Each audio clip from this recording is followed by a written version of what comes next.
All right, so this is going to be an Sysbm video talking about how I left the country, why I left the country, and what I did in preparation to leave the United States. So this is basically Sysbm Leaving the US. I don't think I told you guys I live in South America right now.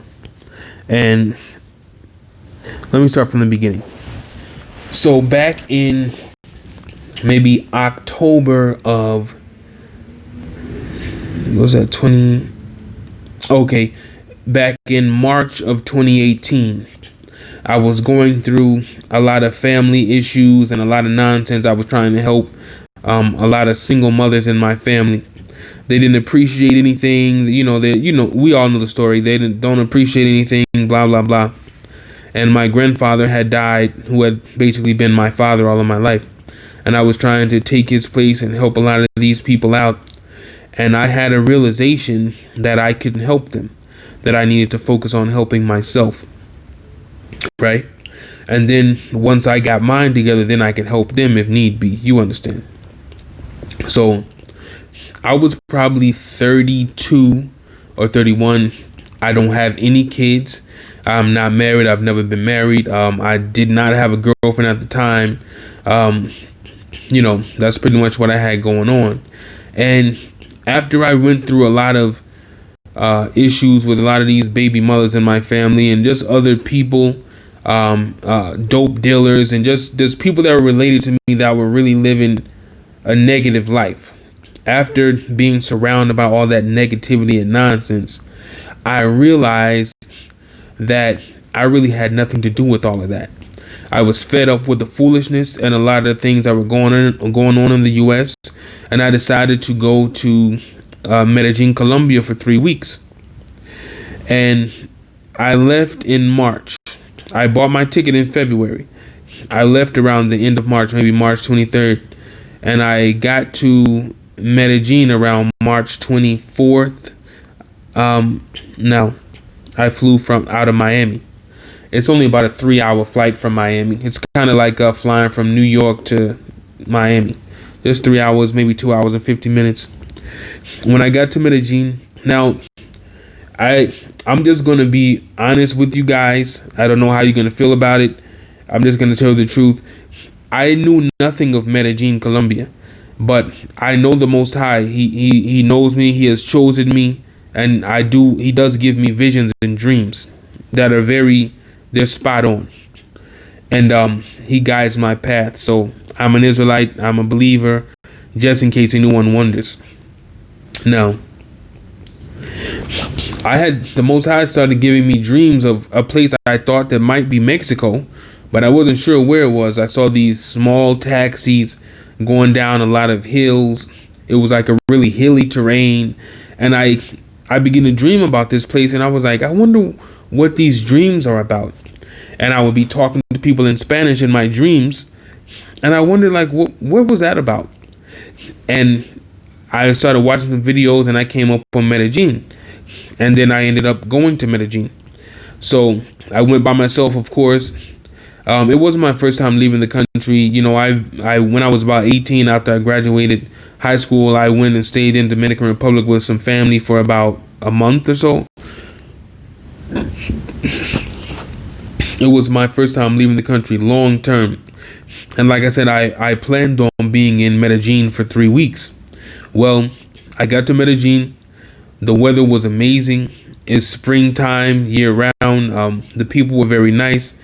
I realized I wasn't being followed in stores. I wasn't being pulled over or harassed by cops. Just a lot of the bullshit I was going through. People weren't locking their car doors when I walked past. Just a lot of the bullshit I was going through in the States that seemed normal wasn't happening in Medellin. So I thought, my 3 weeks came and I didn't want to go back. So I was like, I'm not going to go back. I decided to stay. So I got here like maybe March 24th. of 2018, and I stayed until October. So it was supposed to be 3 weeks, but it ended up being like 7 months. And it was the best 7 months of my life. I had peace every day. I had a great apartment with the big patio. I was legally able to grow marijuana and other things. I grew garlic, tomatoes, aloe vera, just other stuff. And I was just living life as I wanted to. I was, dealing with a lot of beautiful people. Life was great. I was doing good. It's cheap to live here. Rent was cheap. Food was cheap. It was a totally different experience than the one I had in the United States. I lived better here than I had ever lived in the US.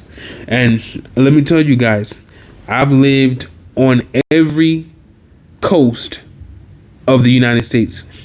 South Florida, the Northeast, like up in New London, up in Seattle, in California. I've lived on every coast in the United States, but I never lived as well as I did in Medellin. The food didn't have all of the chemicals that that it is in the United States. The water was cleaner in Medellin, and I just wasn't going through a lot of the bullshit that in Medellin that I was going through in the States. So I ended up having to go back in October to take care of some things. And that's October of 2018. So I was in Colombia from March 2018 to October 2018.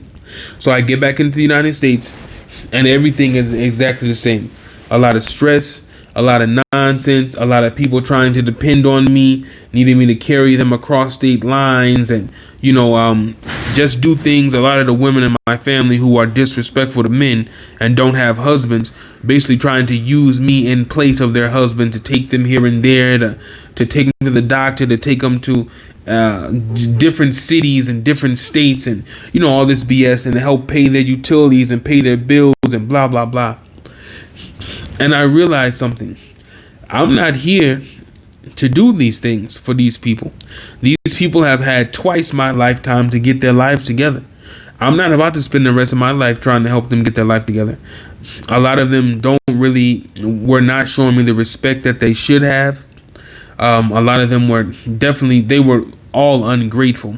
And they proved to me in a certain turn of events that they were all my enemies. Now, the Most High allowed me to see that. He put that lamp of fire on top of my head, which is the Holy Spirit, and he did it gradually, and he allowed me to see that the people that I thought were my family were my enemies. They were not my family. They're not my friends. They are against me doing better. They only want to see me suffering and going through a lot of changes. They do not want to see me doing well. They don't want to help me do well. Not even if it has to do with them doing well. They'd rather suffer than see me do well, if that makes any sense.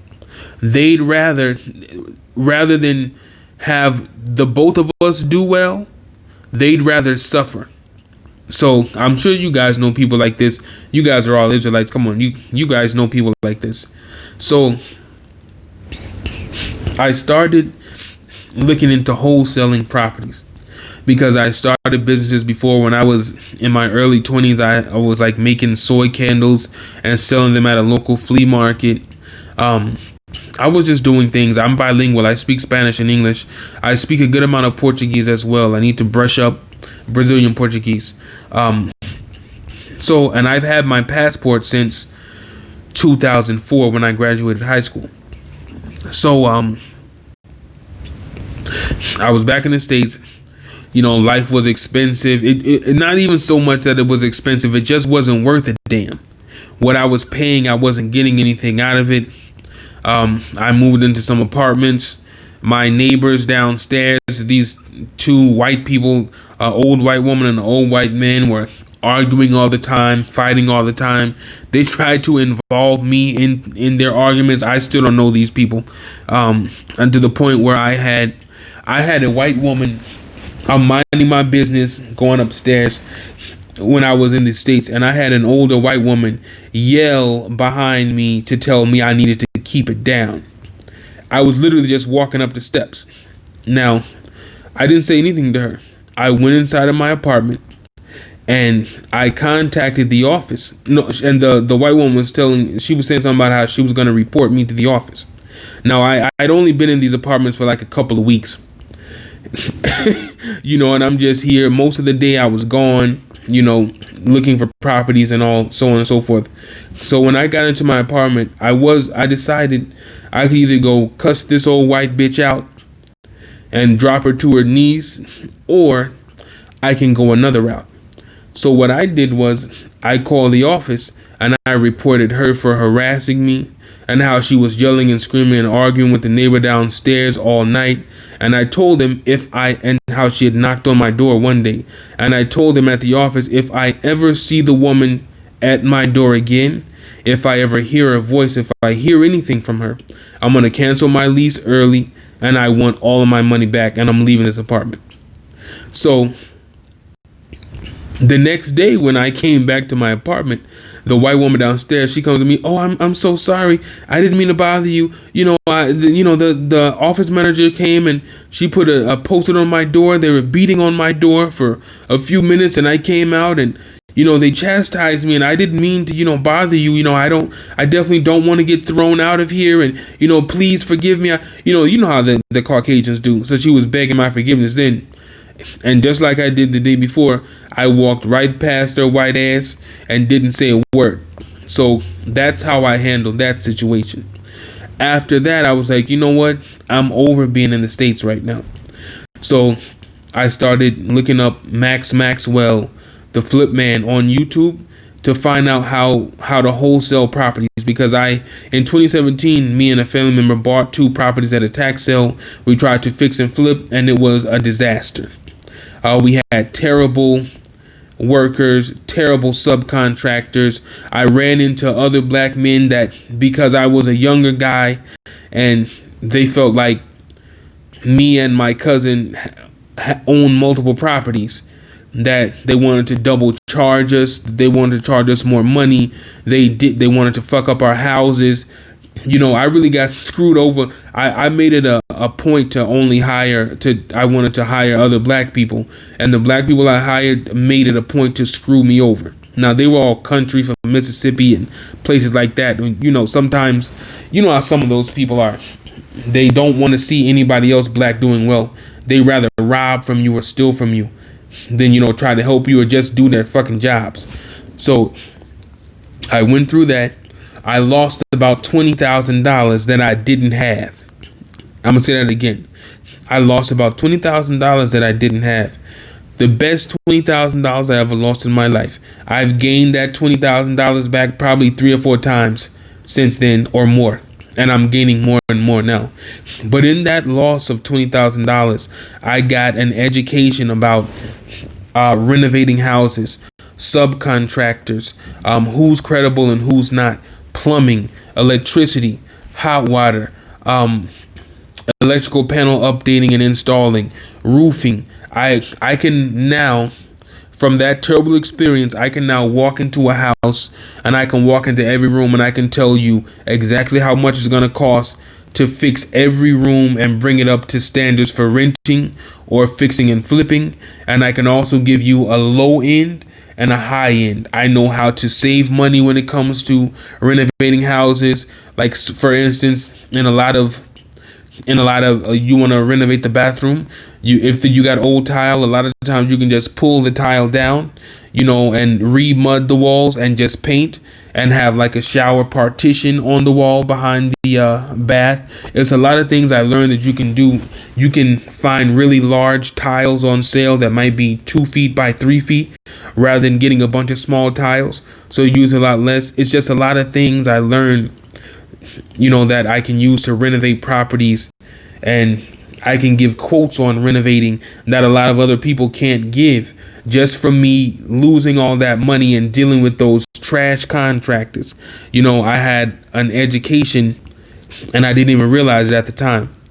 So I started driving for dollars, doing wholesaling in my local area, and my first deal I got $8,000, and I was amazed. It was great. The day after I got my check, this black girl pulled out in front of me on the road and totaled my car completely. She had a baby in the back seat and another guy in the car. I don't know what this girl was doing, but she totaled my car completely. And when I got home, I was like, wow, like, how come every time I try to win and I try to do better, something always has to come up? How come I can't just move forward and move forward and move forward? And I started praying about it, and I stood up on both of my feet in my apartment, and I said, I'm not going to let this break me or stop me. I'm winning. I'm a winner. And I said, I have the keys to life. I have the keys to the universe. I run this. I have the keys to the car of life. Now, that day was the last day that I ever let life drive my ass around.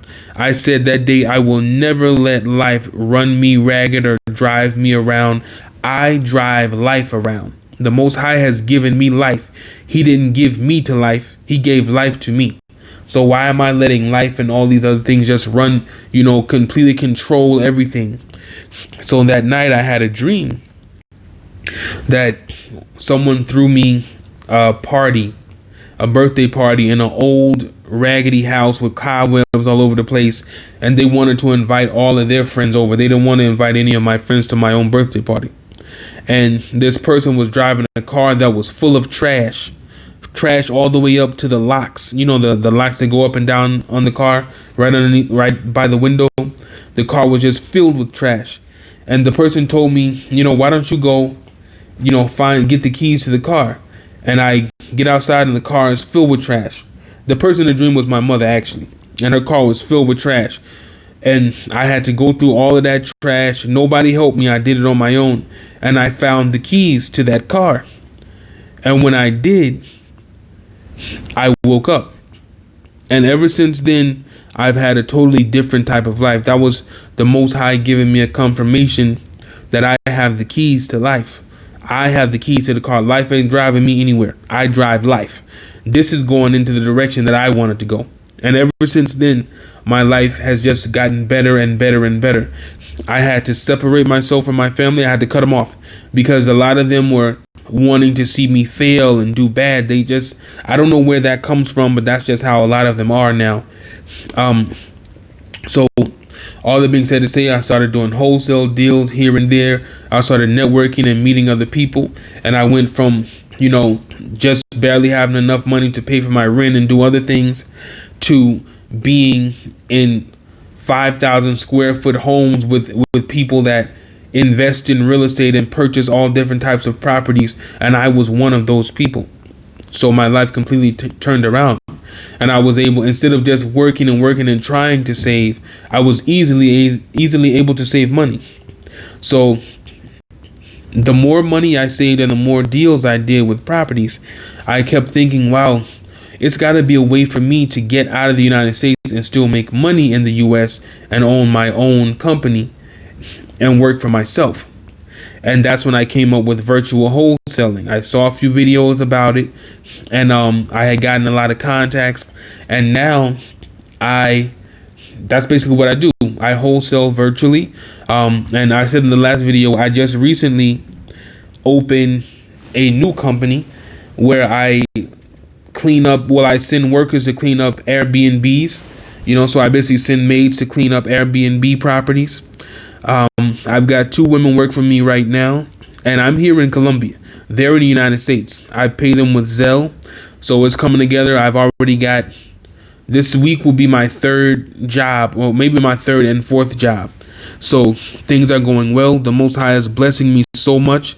It's like I barely have to do anything, and things just work out. This is the Most High is doing. A couple of months ago, I said out loud, I want to complete at least three deals this month, 3 wholesale deals this month. And I didn't want to do any work. I'm not making this up. A woman called me and told me she had 3 houses she wanted me to sell. I didn't have to find anything, call anybody. I just said it out loud, and the Most High made it happen. And I closed on all of those properties. I sold all of those properties. So, I started realizing that, and it really changes my mind.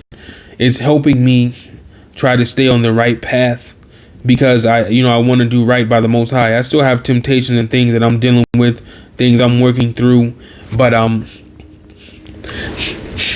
so, making a long story shorter, I started doing the wholesaling around June of 2019, and I signed a 6-month lease in April, I think it was, of 2019, at that apartment where I had to put that white woman on blast. And after the 6 months were up in October, I made a promise to myself. I was like, I'm not gonna be here forever. 6 months and I'm out of here. I've started businesses before, I've had jobs before. I was saying I cannot fail this time. I have to win. I have to move forward. And as I said, in 6 months, I got the hell out of there. I made my money with wholesaling, and I had a lot of contacts. And then when October came, I found a lady to clean up my apartment, because you know how you want to get your security deposit back. I found a lady to clean up my apartment, and that lady, even though that was a year ago, that lady is working for me right now. So I'm so glad I met her. The Most High sent her into my life just like that. So I'm planning on in the near future starting a landscaping company as well in the United States. Because the houses that I sell, a lot of them need to be cleaned, so they need maids. A lot of them need to be landscaped. A lot of them need to be pressure washed. I'm going to basically build a company around all the things that properties need. I don't have to be in the United States. I know a lot of people, and I just send them to do the work. So this is working for me. It's all coming together so far. It's great. So that's what I do here. I still deal with my contacts in the U.S. I have guys that I send out to go check out properties. But as far as me living in the U.S., I'm not interested. So October 2019 came, and I had enough money, and I just decided to up and leave. So I bought my ticket, and I flew back to Colombia, and I've had a lot of spiritual experiences here from the Most High.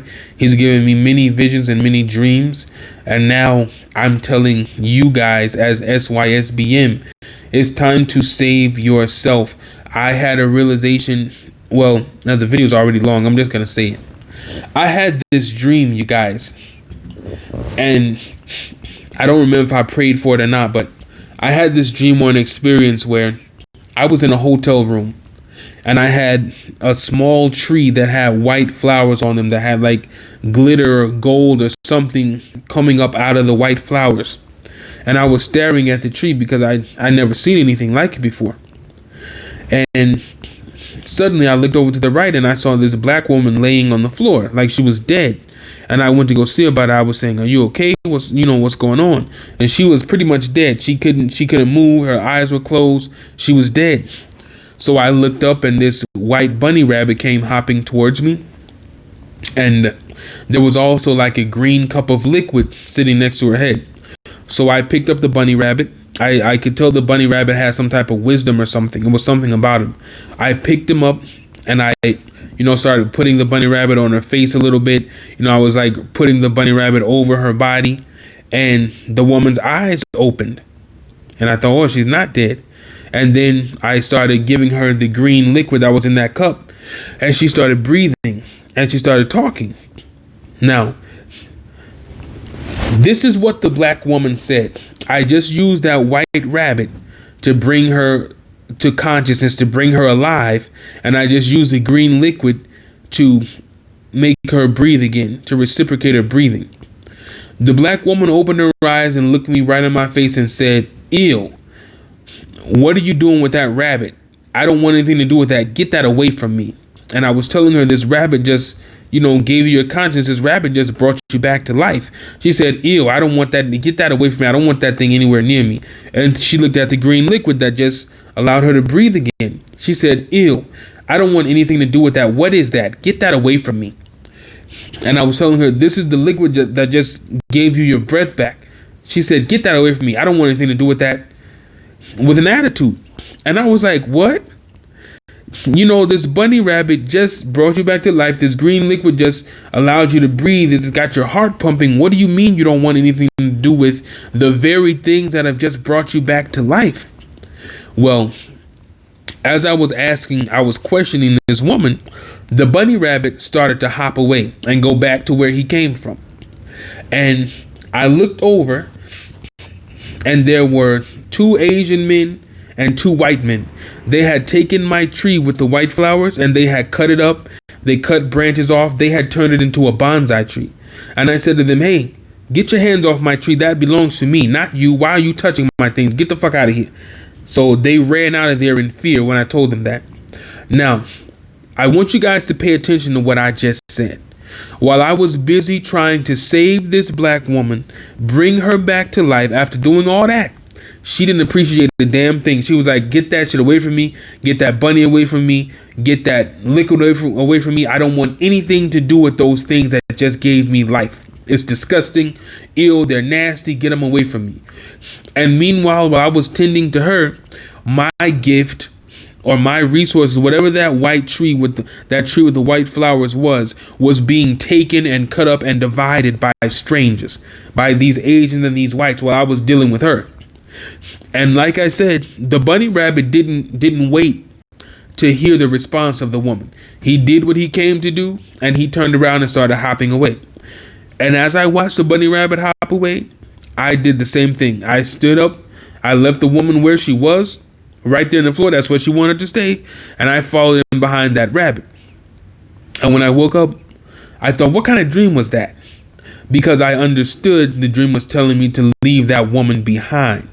She was so deep sleeping, she's not going to wake up. Only the Most High woke me up. Only He can wake us up as men and women. So I realized that woman isn't waking up. I had to learn to leave that type of woman alone. So I had to say, I got to save myself. The Most High saved me. I have to pay attention and be about His business and be vigilant. So I got on the plane and I left. I left the States. So it's been almost a year that I've been here in Medellin. It's September now. September the 6th? So in about a month, maybe a month and a few weeks, it will have been a year that I've been here. Now, I went back to the States in January to buy shoes and some other stuff. I just went to Miami. When I went back to the States, this was the Most High teaching me something. I didn't want to go to the States. I wanted to go to Panama, but I was on a 90-day visa. So you can have in Colombia, you can have a visa for 90 days. After that, you're supposed to leave the country, even if you just leave for one day and come back the next day, and they'll give you another 90-day visa. So I was going to go to Panama City in Panama, but I said, let me go ahead. I needed some new shoes. I have huge feet. I wear size 13 and 14. So in where I live, I wasn't finding any shoes that size. Like the max they have is like 11 and a half. So I went to Miami. You know, I was like, I'll buy shoes and clothes and stuff like that. When I got off the plane to Miami, I was the only black male on the plane. When I got off the plane in Miami, they let all these immigrants and Venezuelans and people pass right by me.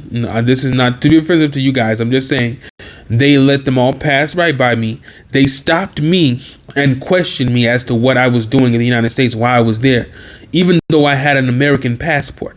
So I was asking the guy, what do you mean why I'm here? I have an American passport. This is where I live. He's like, well, you know, you've been away for a while, so what are you coming back for? You know, a Hispanic guy, of course, in the United States. So I kind of ignored him. Now, I told you guys I was going to buy things, so I had an empty suitcase. I had like 2 pairs of basketball shorts and a couple of shirts in my suitcase and a few socks. That's it. My suitcase was empty. You know, they pulled me over to 2 different areas to search my suitcase, even though the shit was empty.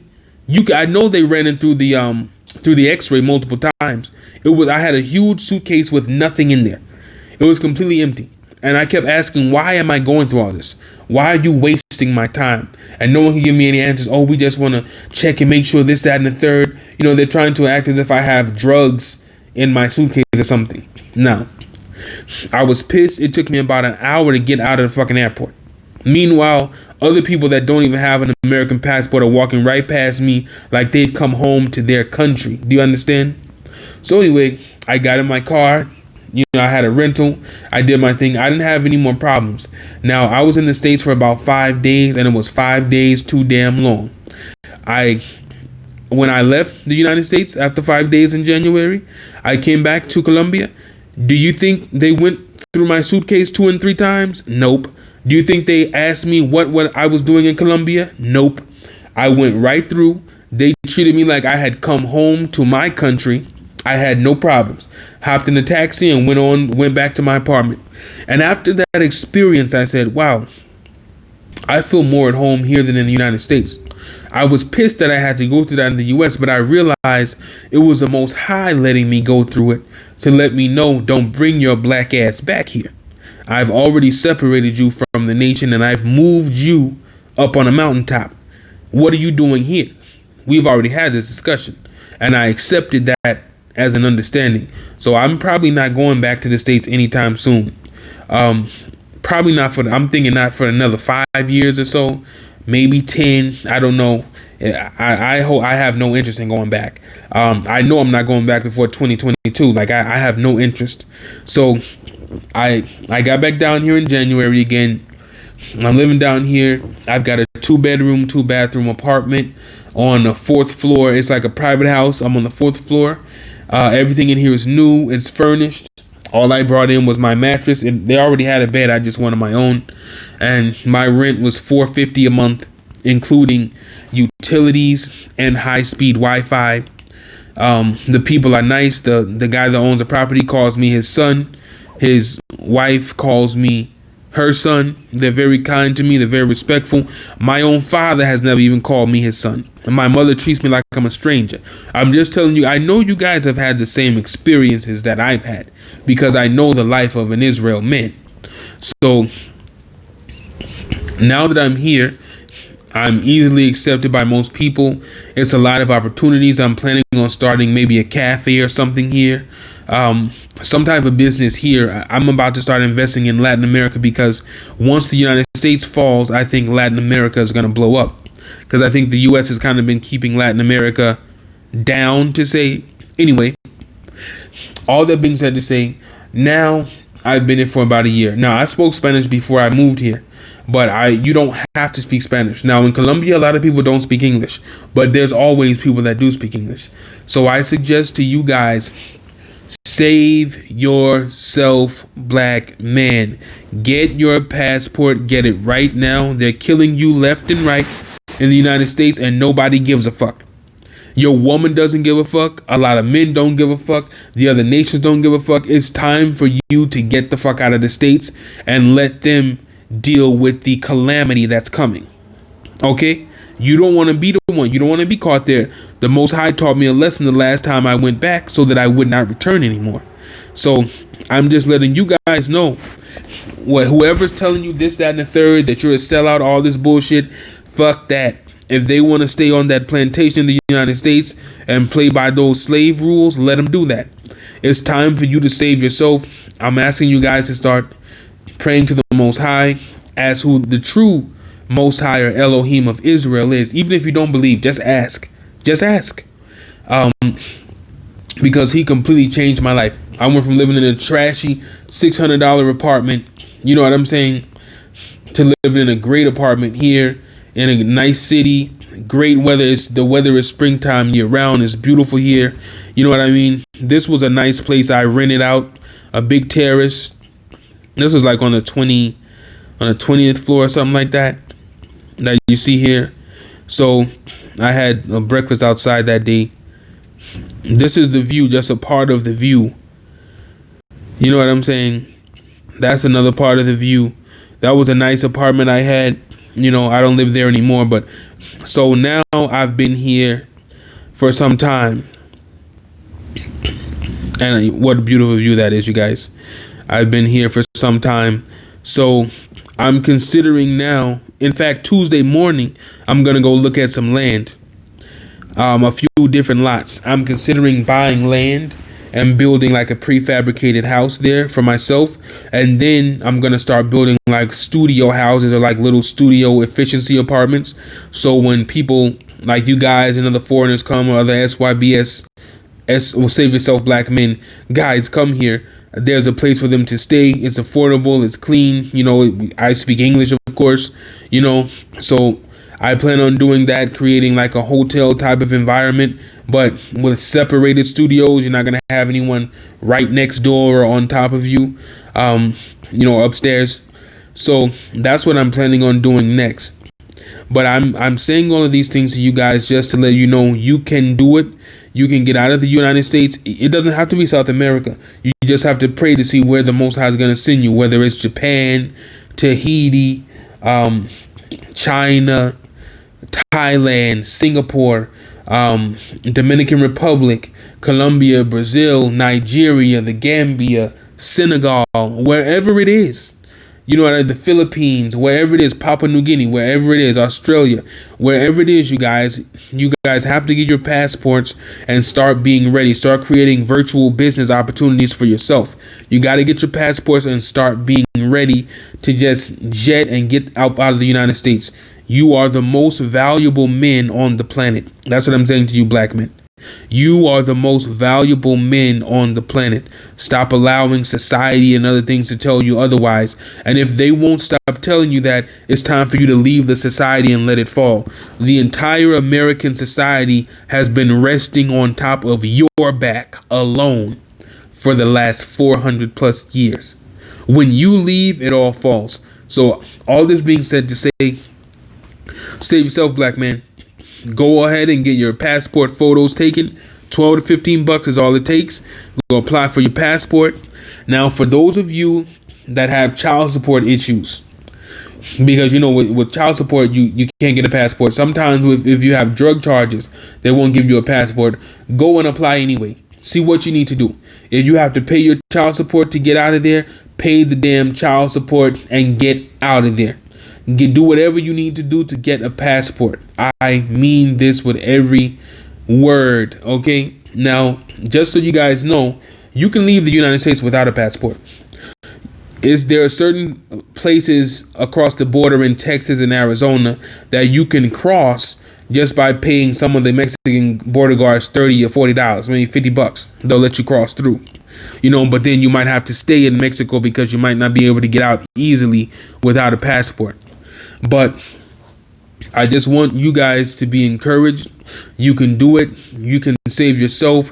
You can create multiple businesses. I'm doing it. You know what I'm saying? So I know it can be done.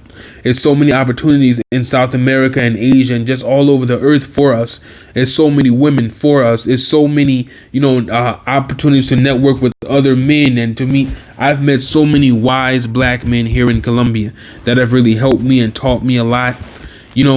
So sometimes you feel like you're alone when you think a certain way, but you're really not.